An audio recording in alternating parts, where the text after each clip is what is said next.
Grand awakening, Capricorn, my earth babies, positive vibes, motivation, inspiration, elevation, love, light, positive energy, goodwill, peace and healing, abundance, prosperity, and magic all your way. Please like, share, comment, and subscribe if this page has been a blessing to you. Check out my LinkTree.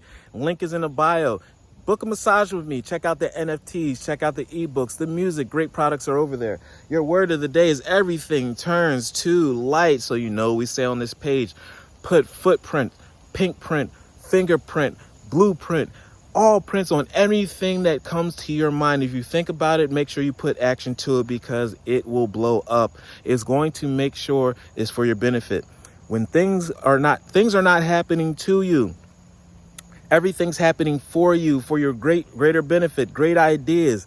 You might be challenged to make sure that you're stronger. Obstacles making you stronger, testing you so you're stronger. So therefore, you're also wiser. Therefore, everything turns to light. Whatever you're manifesting can actually come to you and you can maintain it. I work to improve myself, embrace all that life brings me, and I transform darkness into light. I allow everything, and I allow myself to grow and become stronger. Everything is turning to light. You're skyrocketing. It's not easy. Through pain, there's beauty. So I want you to stay strong, stay vigilant, stay focused. Love one another. Be kind to one another. Love yourself. I love you too. Let's get to work. Stay positive.